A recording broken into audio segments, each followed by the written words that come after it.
I remember like growing up, I had 3 pairs of shoes, one for basketball, one for church, one for school. Well, that was it? That was it.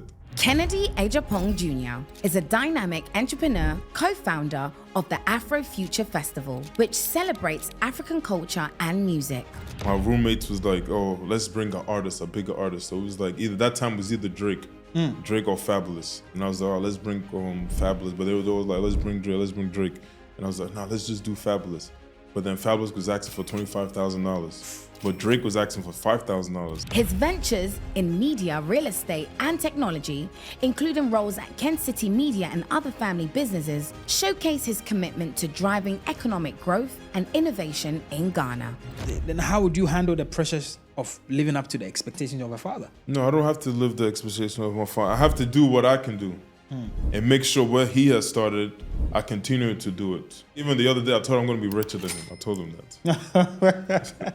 The answer to this question may be obvious, but who is your role model? My role model?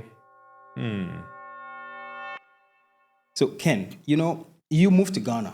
Yes, I did, yes. To set up, basically, Ghana's biggest music festival. Yes, it wasn't just me. It's a group of us. So, yes, definitely, yeah. But, of course, you take credit for it because you've done well. So, you're part of the team. Yes, definitely, And yes. I think there's about 7 of you guys, right? 5. 5, okay. Yes. Because I think one of the interviews you said you added 2 more people, 2 more people are part of the team. So, well, 6 actually. Yeah, 6. Yeah. I know, you've done fantastic. Now, there are a lot of diasporans that listen to our podcast. And I think it's because a lot of the time, the people we've interviewed have come from, either the UK or the US. Yeah.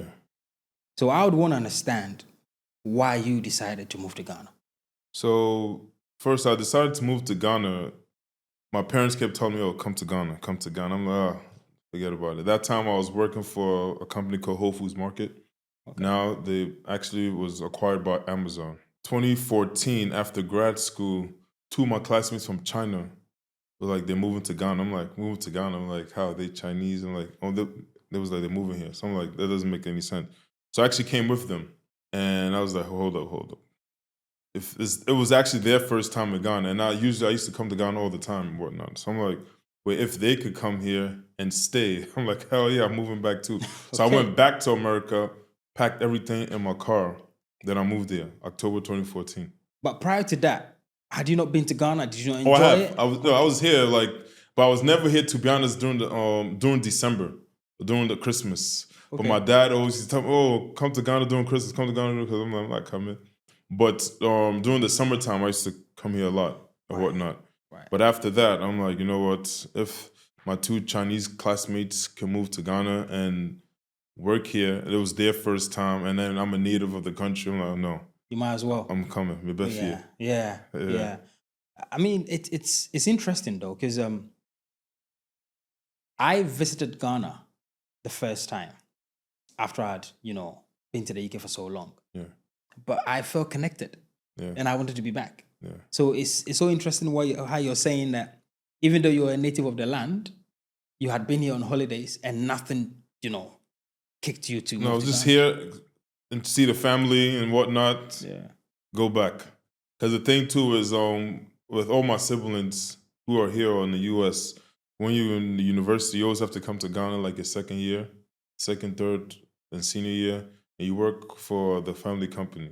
Okay. So you come. So that's the reason why I was here during the time when I was in uni. But before that, like when I was younger, I used to come here as well too. Okay. That's good. And then, finally you decided, let me pack my bags. Follow my Chinese friends. And follow my Chinese friends. Like my grandfather had passed away too, so the funeral was happening that October as well too. So moved there October 3rd, 2014. I have to check on my Instagram. I don't know. But 2014. Before we talk about your business ventures in Ghana, right? Yeah. You must have done business in the US. Oh, yes. Right? So, the question I want to ask is, when did you wake up? As in mentally? To start doing business, I started when I was about 13. I wanted a pair of shoes called Maury's. It was like alligator shoes from Italy. And that time, I'm from New York, went to school in the Bronx and everything. And a lot of people was wearing. I'm like, I want that too. So I asked my dad and my mom. I was like, can I have a Maury's? And my dad was like, what do you mean? And then he's like, when I was younger, when I was your age, I didn't wear shoes until I was 16. Why should he buy me a pair of shoes that's $250? I'm like, all right, cool, no problem. So he wasn't gonna buy it for me. I remember like growing up, I had 3 pairs of shoes: one for basketball, one for church, one for school. Well, that was it. That was it. So I'm like, so the whole time, like, well, we don't have money or anything like that. But then, like a couple of months later on, I was going to school with 2 of my classmates, and there was a couple that were fighting. And the lady was like, I don't want your effing money. And she threw the money out the car. She was standing outside the car, but and she threw the money. And that time it was snowing too. And then like all the cars stopped because this money flying over. So I ran across the street. Yeah. I picked some of the money up. Right there, that afternoon, after school was over, I bought a pair of Maury's. But I'm like, if I want to keep up with, I guess, the Joneses, or if you want to keep up with buying like nice shoes and nice things, I need to work. By that time I was 14, my parents was like, no, I can't work. I was like, you know what, let me try and do business. But at that time, I was using my computer as a gateway computer, and a pop-up came up. It was Aunt Jemima cookies. So that one, I was like, maybe I could try and bake. So for 6 months, like I asked my mom to help me, and I was baking cookies, but I used to wrap it up in plastic, like one piece. I used to give it out to people in school for free. And I'm like, and then I'll give them a small piece of paper, like you write notes, like, what do you think about the cookie, the size, suggesting, is it buttery enough? Is it too much chocolate? Isn't there enough chocolate? Things like that. So that was when I was 14. So I was just doing that. And after that, like I did I guess I could say my market research or something. Yeah. That's your proof of concept, basically. And then people started liking it because I'm like, all right, cool, let's start baking. So then I used to bake 3 cookies for $1. Then afterwards, I'm like, you know what, let's shrink the cookies, make it small. Do 2 cookies for $1. Okay. So then I used to, every day, from, let's say, for 2 to 3 years, I was making $75 a day selling cookies. Wow. Profit. But you see, at that level, though, you're like, that's your seed money, right? Yeah. That's your gross profit. Yeah. There's your net profit. Yeah. There's revenue. How did you understand all of that? My seed money, because when I was going to school at that time, every day, my mom gave me $5 for school. So that $5, so every week is $25. So instead of using the $25, I saved the money. Then I used it, I saved 3 weeks of it. So I made $75. Then I bought flour, chocolate chip, butter, and all that stuff. So after that, then I started looking in the newspaper for coupons and stuff. So when it goes on sale, I used to buy a lot. Stock and keep it. That was like later on. So when I first started, I just started $25. Right. $25 with the cookies, samples, things like that, yeah. And then even then, moving forward, later on, I used to do like birthday parties on the weekends too. So I used to bake more cookies on the weekends. So that was another revenue of another income as well. You know, I also watched somewhere that you said, you know, you used to bring artists as well. Yes, so that was that's when my whole life changed. So that was in university. So I went to Youthful College of Syracuse, upstate New York, and that time, myself, 2 of my roommates, and 3 other friends, we started a company called High Class Entertainment. So what we used to do was like bring different artists to the campus and off campus as well too. So we started out like our freshman year, second semester. So our first event, like what we did was we bought little champagne bottles and gave it to all the girls for free. Wow. To attract all the girls. Yeah, because if the girls come, the guys will come. If the guys come, they'll spend money. And we always used to have the parties during the time, like after vacation or when we had paydays. So when people have money, they'll spend money. So everything was literally, everything was calculated. That's smart. So when we did that, and then our sophomore year, my roommates was like, oh, let's bring an artist, a bigger artist. So it was like, that time was either Drake or Fabulous. And I was like, oh, let's bring Fabulous. But they were always like, let's bring Drake. And I was like, no, let's just do Fabulous. But then Fabulous was asking for $25,000. But Drake was asking for $5,000. I'm like, we don't need it. Let's get Fabulous. Because that time was when his album Loso's Way came out. So we didn't have the money. So I'm like, you know what? Usually, like, my dad would transfer my tuition and some of my siblings' tuition to my account. So I'm like, you know what, let me use the money when it comes in. So I'm like, I'm going to use the money. Then we're going to book Fabulous. When the money comes, and like, the ticket sales come, then we take the money back, I'll pay Rights tuition, call it a day. It was easy said than done. Yeah. So everything's going well. 2 weeks before the show, Then the venue that we were having the show, it was like a high school campus. And they reached out, was like, no, we can't have the show there. Like, they don't think Fabulous will fit in the establishment and the school premises and all that stuff. I'm like, oh boy. Now it's like things fall apart, the book. Yeah. Like everything just there. And then now one of my sister directly after me, her school was calling my parents like, your daughter's exactly tuition. Yeah. And then my dad called and he's like, what's going on? I'm like, oh, yeah, I can't, hello, I can't hear you. And I cut the line. Before I could say Jack, he was in America. And what's going on? And then they found out what I did. So I took my tuition, her tuition, and other tuition, put together to do a show. And the show actually went well, and I ended up paying them back. But then my parents was like, no, you're a bad boy. I'm cutting you off. Yeah. You're on your own now. So my dad was like, either drop out of school or take out a loan. And they say, if you drop out of school too, you can't live in my house. I'm like, so. You might as well. I took the loan. Yeah. So I took a loan. So my sophomore year, second semester, junior year, senior year, even my master's, I paid for myself. I took a loan and stuff, and then once I started working, I was just paying the loan back. I still have a little more left to pay, but I mean, we're still paying student loans. It's all part of it. It's normal. Yeah. It's a good debt, But I want to stop you there because he was capable of paying. Oh yes. But he was already paying. But then, why do you think he told you? Because one, I lied, and two is because I think if I was upfront with them, telling them I was using it for business, I think it would have been more better.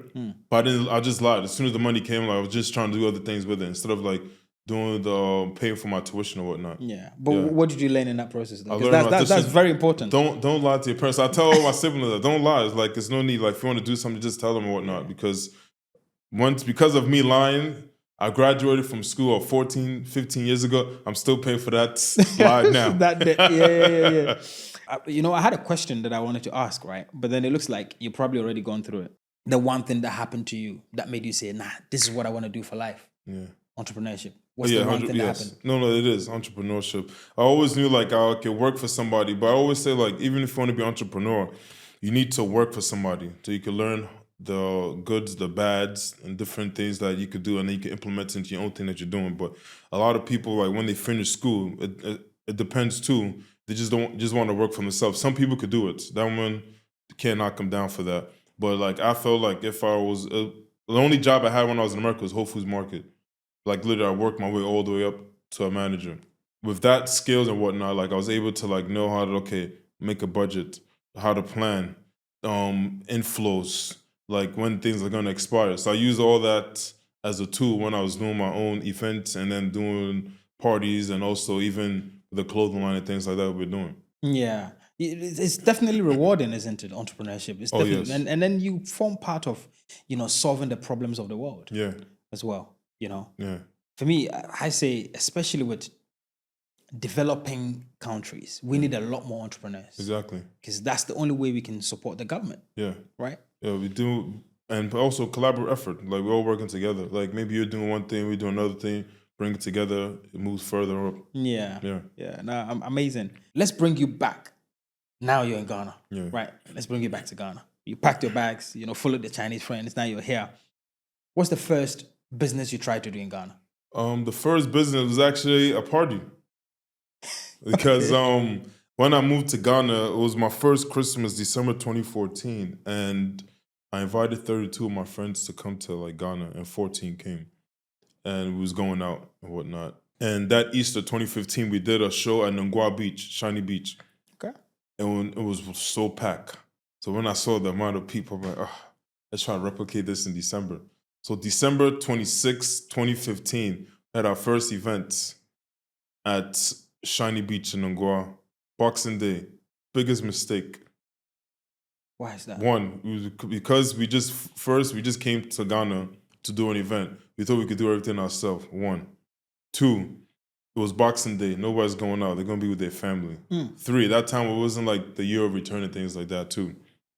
And 4, again, we still thought the guys from America, if we do something, people will come. Cool guys, right? Cool guys, yeah. That doesn't work in Ghana. It did not work. So the people didn't even show up. Even the artists that we paid didn't even show up. It's always the lessons for me. Oh, 100%. Right.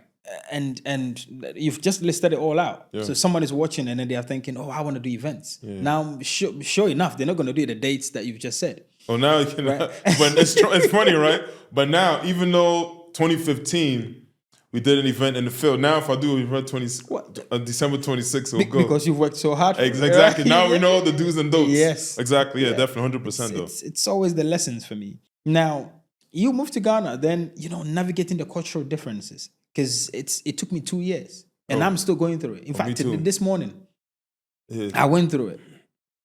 I was like, I don't understand these guys. What's happening? It took me 2 years as well too. Like, even if you look, I always say this, but people think I'm always lying. If you look on my Instagram page, right? The reason why I always say Instagram, because I always post a lot. 2014, 2015, when I moved to Ghana, I had hair.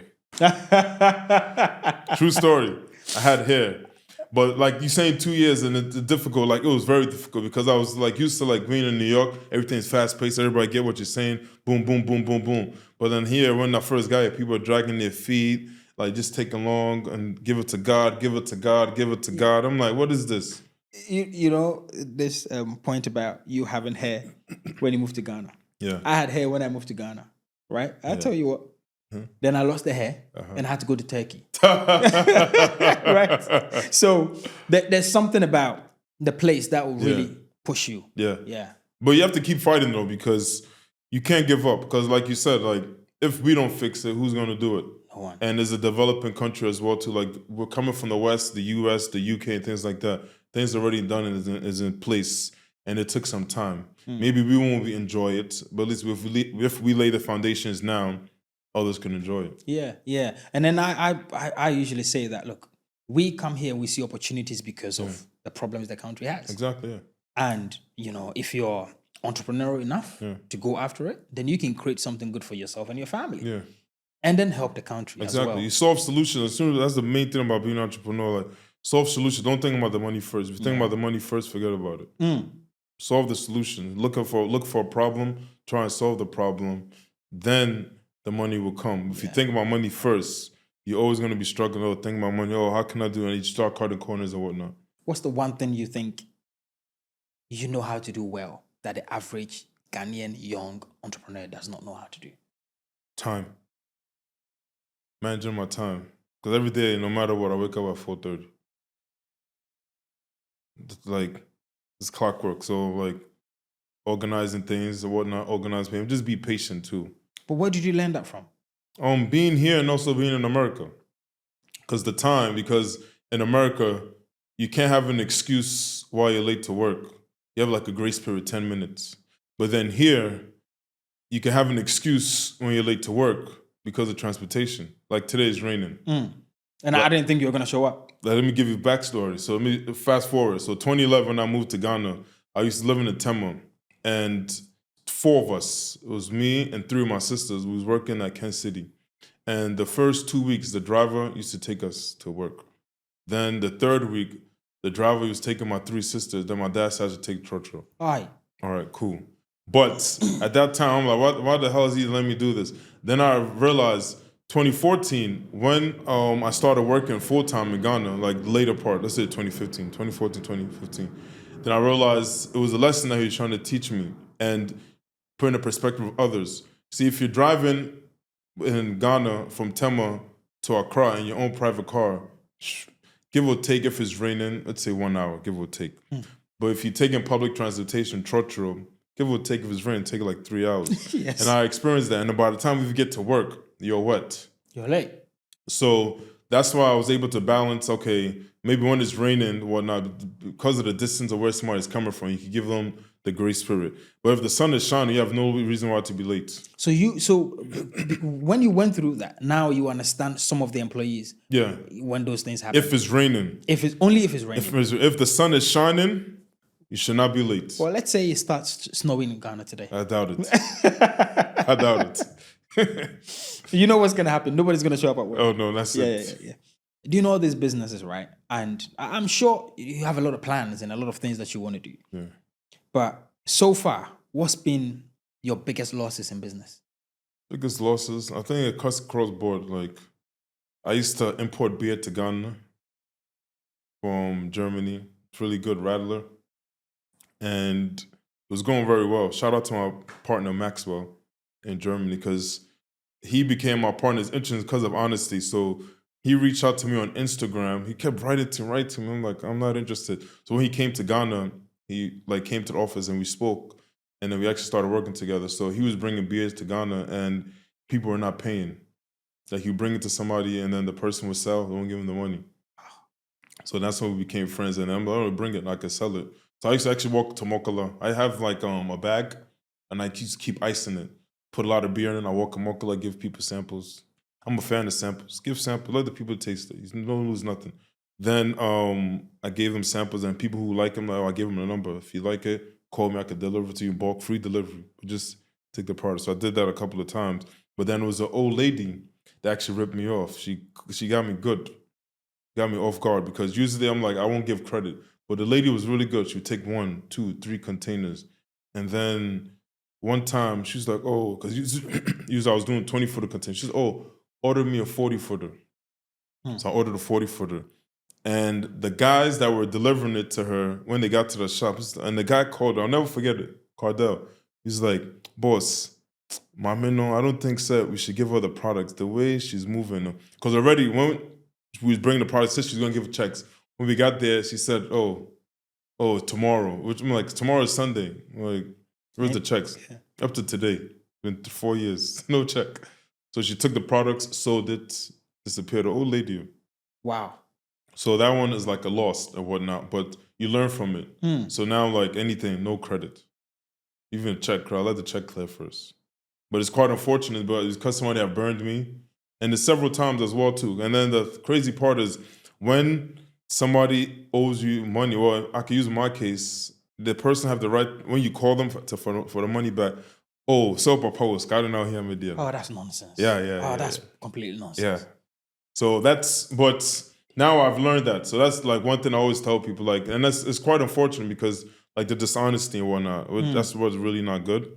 It's all good because you learn from it. It makes you stronger. Yeah. If it happened to me, like maybe later on or later on in life, I've been confused or whatnot. But now, like, I know like the do's and don'ts and whatnot. Yeah, there was this man that lost $100,000. He got a heart attack and died.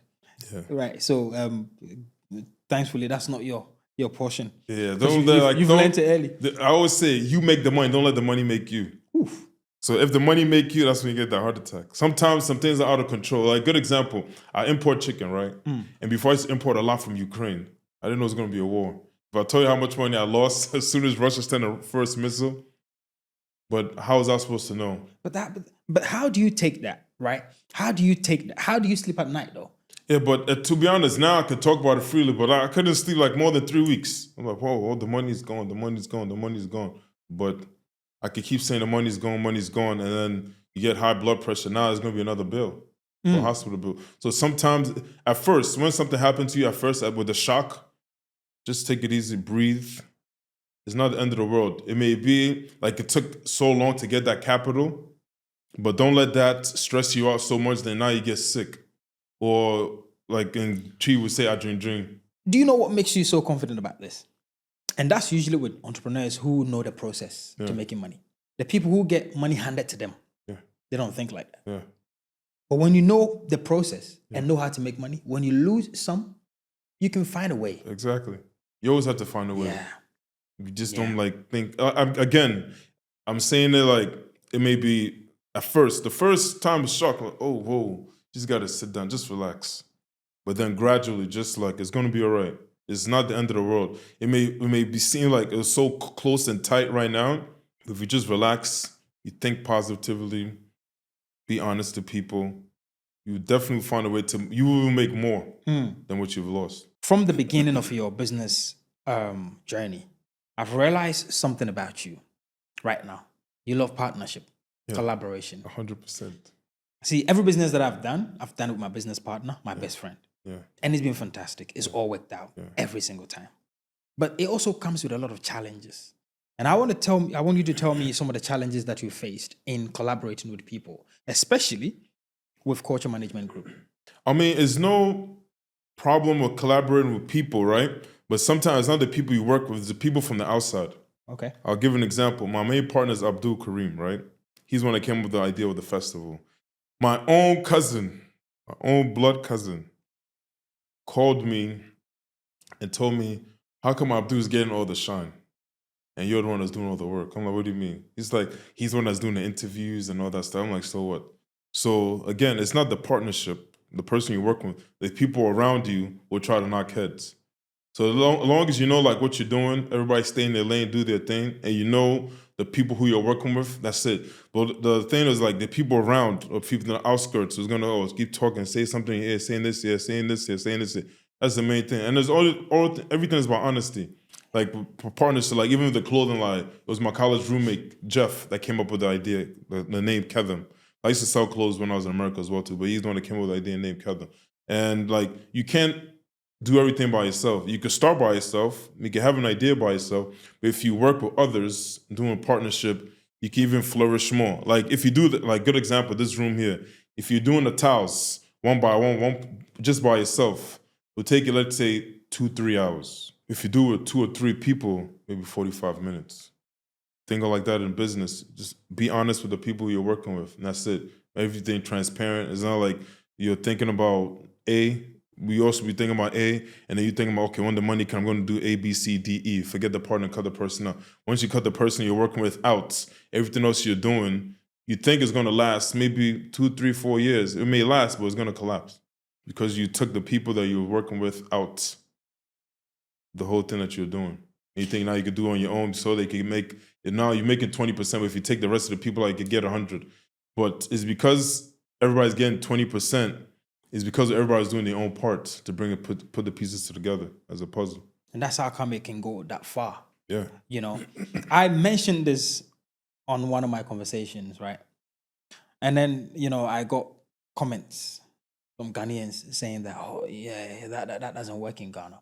Now, the question is, have you done any partnership with, you know, local Ghanaians, like native Ghanaians, like who have not traveled before? Yes, I have. And what's been the experience? And it was difficult because like what I'm saying, like we would think of one agenda, but then the person's thinking about something else once you get the profit. So money is what changes everything. So you recognize that Yeah. all the partnership that you've done has been with your diasporan friends and your, you know, either Caucasian friends or... Oh, but I have partners who are here. Here in Ghana. Yeah. Who are, you know, were born in Ghana, raised in Ghana, Yes. school in Ghana, everything in Ghana. And they're doing fantastic. Straightforward people. Wow. I think like one thing my mom always say, and this you could use this in business, don't make friends, pick your friends. So you can flip it the other way. Don't make partners, pick your partners.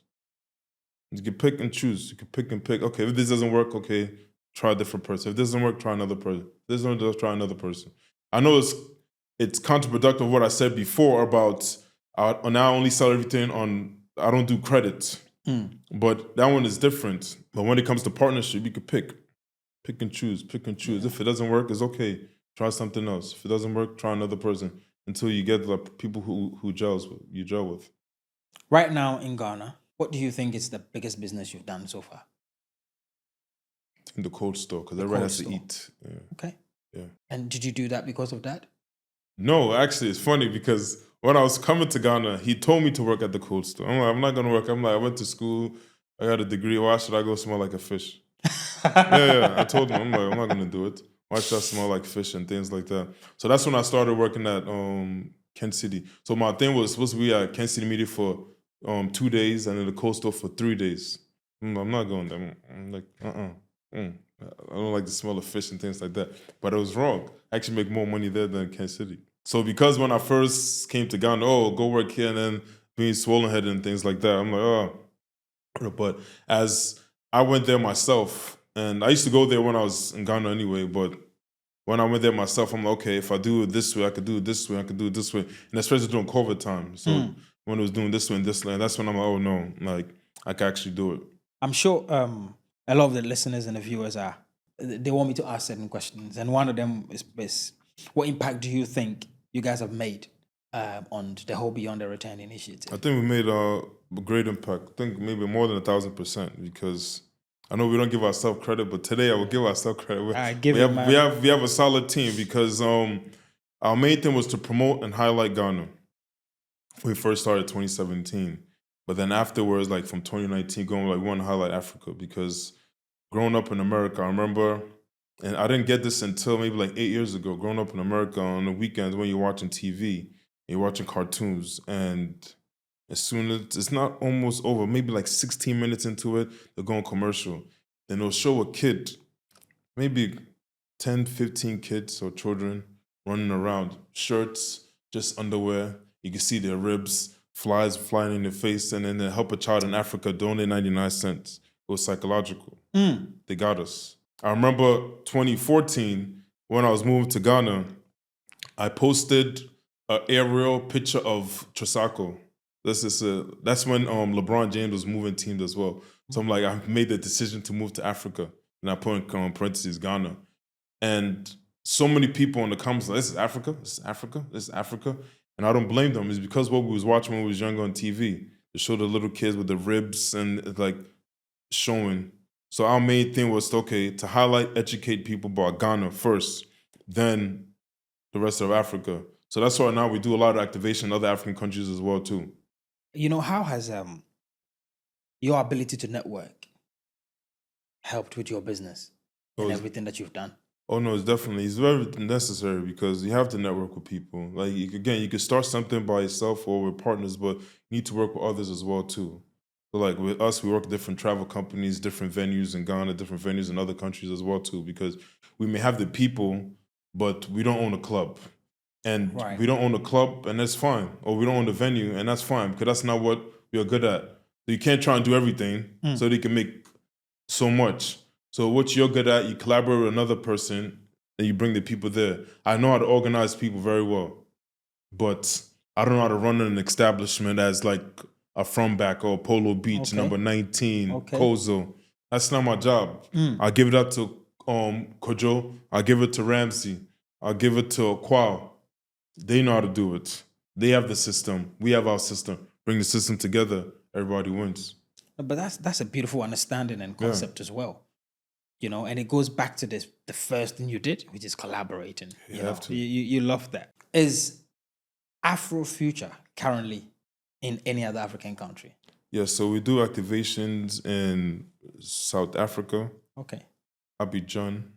We just actually even work with the BAL in Egypt, Rwanda, and Senegal as well. Fantastic. Yeah. But then the 2-day event you're currently doing in Ghana. In Ghana, yes. Are you going to be doing that in other parts of Africa as well? Stay tuned. We'll see. But the main thing is to make sure like we give people touch points and then they come to Ghana.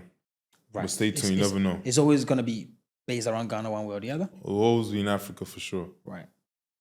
Yeah. You know, Ken, making money is really hard. Yeah. Now, anyone that tells us that it's easy probably found it somewhere. Yeah. And you and I know that the journey of entrepreneurship, one of the hardest things is keeping the money. What are some of the strategies that you've deployed? Keep your expenses as low as possible. If it's not on a budget, don't do it. If it's not on a budget, don't do it. The reason I'm saying that because like when people make money, they don't want to change their lifestyle. So like right now, I drive a RAV4. Say like I made like $1 million. That's why like, I'm gonna buy a Bentley. Nah, it's no point. I wear Apple Watch. It's okay. Yeah, but don't. I understand, and I agree to that. But don't you think that when you've experienced abundance internally, then nothing really pushes you externally? I mean, it's all about again the drive that you have. Yeah. Like you want to exceed. Like one thing we always say is exceed expectations. So like when we first started, we just wanted 2,500 people in 2017. We got 4,700 people. So we exceeded this expectation. Even that, because we ran out of wristbands, that's why we couldn't get more people, because people wanted to come in and whatnot.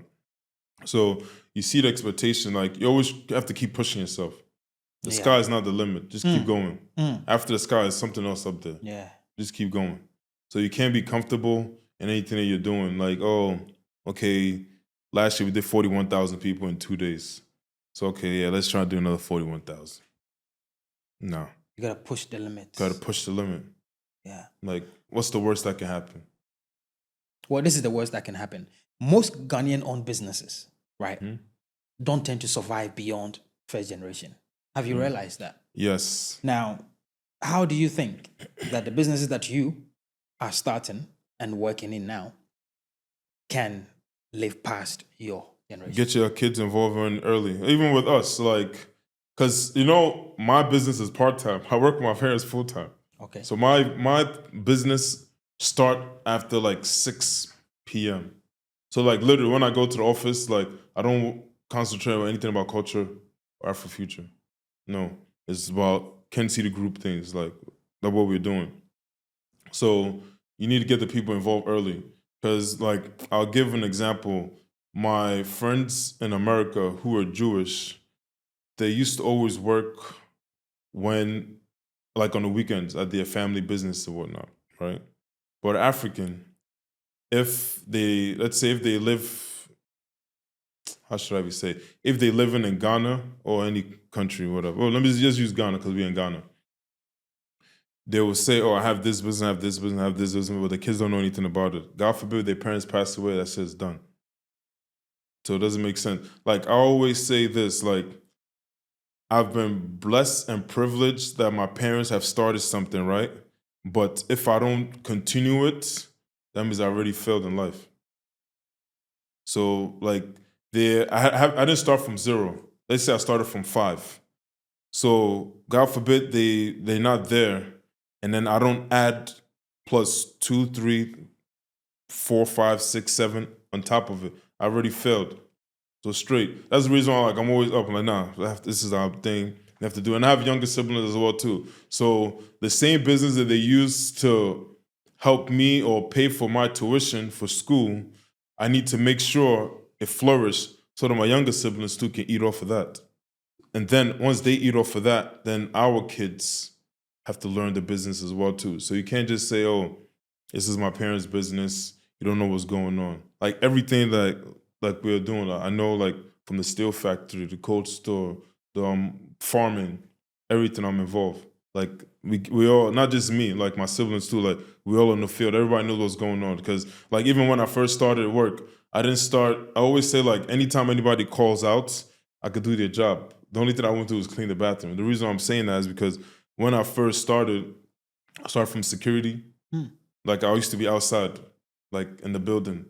I work at night. Security guard with the security. It was like 3 other security. I was on duty with them. They have their thing on, like so the mosquitoes and things like that. I was there with them. Then I went to front desk. From front desk, I went to client service. That was even before I became a director. So I went through the whole ladder. It's not like, oh, Mebenia, take the job. You don't know anything. Like literally with our parents, like they start off all the from the bottom up. Like I was telling you earlier, like my kids are off from school. Today they went to work with me. You have to learn. Even though like they're young, but they have to learn something like, oh, wow. And they even get excited when they go to the office. So like if you get kids early groomed about businesses and things like that, it will last. But in Ghana, it's no second generation because our parents or some parents don't teach their kids about the business. You know, I must say that it sounds really, really nice hearing that. But it also speaks very well about your upbringing, right? And the processes that, parents have taken you through. Yeah. And the fact that you're willing to also take your kids through that same process. Yes. But then, I beg to ask the question, then how would you handle the pressures of living up to the expectations of a father? No, I don't have to live the expectation of my father. I have to do what I can do and make sure where he has started, I continue to do it. So it's not like being like, oh, like even the other day, I told him I'm going to be richer than him. I told him that. So like, he was even excited. Right. So like, but I have to do what I could do, add value to it. But don't try to say I'm trying to compete or somebody say, oh, your father has a Rolls Royce. Why don't you have one? I'm comfortable with my RAV4. I'm good. I'm fine. Like it gets me from point A to point B. I don't have to be doing any flexing or that's unnecessary. It took him some time to flex. No problem. I'm not there yet. So I can't just say like, oh, I have to do what my father's doing or whatnot. I was telling you earlier that I came from a family that it's not that well to do, right? And worked pretty hard to get to where I am. Now I'm the only one in the family that has businesses right now. Yeah. And I have friends whose parents did really good setup for them in Ghana. But you know what they did? Sold the company. They sold the companies. Yeah. Sold the properties. Exactly. See, it goes back to my point because they weren't involved. Like, summertime comes, you get a first class, a business class ticket, corporate, go enjoy, whatever, and come back. You're enjoying the stuff. It's not a bad thing to enjoy. But if you don't know the core of the business or the core of what your parents are doing, and then there's no point.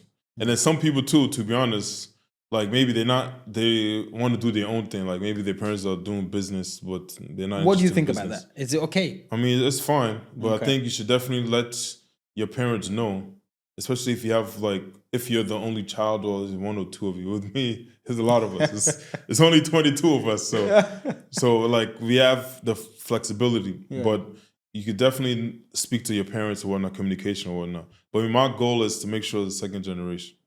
Oh, that's beautiful. Second and third. Every time going. I dream that my kids take over what I'm doing. Yeah. So you are doing a fantastic job. And if you have multiple children, you only need one. Yeah, because Rockefeller was just one, and then they added another one and another one like that. So just gradually, maybe not everybody wants to be part of the family business, but at least get input from them as well too. Yeah. What advice would you give to young entrepreneurs looking to make a mark in the entertainment industry? The mark in the entertainment industry, just to be honest, collaborate with people. Yep. Don't give up. I know it may seem easy, it may seem fun, but if you want to make a mark, also don't forget to give back, because we give a lot. You have to give it to less fortunate. And today, it's even funny, right? I was even shocked. I'm like, wow. So some of the things I'm doing, my son is seeing it, because today when we was leaving the house, he ran back inside. He's like, I forgot something. And I'm like, okay. So he went into the house. He came back in the house. And I'm like, what did you forget? Then he opened his hand and he had 1 2-city coin and 2 1-city coin. I'm like, what do you think? He said, when we're driving, maybe we see somebody who needs money. So I'll give it to them. That's beautiful. I was like, wow. He literally ran back in the house and said, so maybe somebody we need it. So when we're on the road. How much time do you spend with these kids? I spend a lot of time with them. If I'm in the country, if I'm not working and whatnot, I spend a lot of time with them. And to you as a father, you think that is important? Oh, yeah, 100%. Yeah. Right. Yeah. Right. Because you've seen that effect on yourself. Exactly. Yeah? Yeah. Okay. Yeah. It's beautiful. I'm learning. I'm making notes, man. Yeah. Have you got any advice for anyone that is watching? I mean, in general, just be honest in anything you do. Is business, conversation, anything you do with anybody. Be honest and respect everybody. No matter if it's the person who is mad on the street, the person who's cleaning the street, the person in the bank. It may be frustrating sometimes, but just respect, because the person that you at least expect to help you may be the one that could save your life. Whoa, that's good. Yeah. So your dad has got 22 kids. 22. I'm number 2 out of 22. Number 2. So are you going to have more than 22 kids? Oh, no. That's not in the budget. Oh, you said you're going to be richer than him. The yeah, kids but are still, part of it. No, that's okay. Okay. Oh, good. What's the best advice you ever received personally? Today was actually, so I had a meeting with some guys, and he said in Russia, they measure 7 times before they strike once. Wow. 7 times. So when he said, what? I was like, what? So I was thinking, so then he was explaining, everything you do, just, make sure it's good, ask questions, follow-up questions, delete questions, and things like that before you make your first strike or your first cut. Did you used to ask a lot of questions when you were growing up? All the time. Why? And it's funny because my kids do the same thing too now. Why? So then when my parents see them, they laugh. That was you. You used to do it too. Yeah. But I think it's always good, because especially with kids, when you ask them why, try to explain to them. And give them advice and things like that. Definitely, you can't just say, hey, stop talking. You just have to let them keep speaking. That's good. The answer to this question may be obvious, but who's your role model? My role model? My dad. Yes. I mean, if you had said One of anything the- else, I probably would have. But then also, it's also people who have started their own things. I look up, like, I've been watching you for some time. No, So thank even you. today when I was driving, I'm like, oh, wow. So you're doing a lot of things. Because, like, again, I started from 5. I would say I started from 5 because, like, I was privileged, like, my parents, like, starting from somewhere. But, like you're saying, like, you start from 0 and then you hit somewhere that, give me a handshake. Man. All jokes aside, because, like, it's you. hard. Thanks. It's hard to start things without nothing. And then especially, because even with me, like, when we first started business, I didn't take anything from my parents or whatnot. So it's definitely hard. So people who have started their own things, like, from scratch without no help from ground zero, like, I look up to them as well too. That is even more excitement. Like, imagine me, I started from 5 and then they started from 0 and then we all at 5 now. That means we can all just keep pushing each other forward to 10. But then do you know what? There are people who started from 5 and now they are 0. Exactly. So And in fact, some are even at minus 20. yeah, So you've done a fantastic job. we're trying. Sky's the Yeah. limit. We're going to keep going. We're going to pass the sky. Yeah. Yeah. Hey, we've been speaking to Ken. I want to keep it there, Ken Jr. I just want to keep it there like that. And I've enjoyed how he's been brought up, basically. That's the whole thing. I've really enjoyed that. And, if someone is looking at you from far, they'll probably think you're a spoiled child. Yeah, no, far Right? from it. But then once they get to sit with you and have a conversation, realize that you actually have your own path. Yeah. So thank you so much. Let me tell you a funny thing. Like, one time I was on a flight with my dad and he was in first class and I was in economy, right? And the person, why are you sitting here? Your father's there? I'm like, yes, he's there. I'm here. You have to work your way up. Work your way up, indeed. Yeah. Yeah, you've got to earn it. Yeah, you have to earn it. Now, if you haven't subscribed, please do and become part of the family. We're out. Stay connected.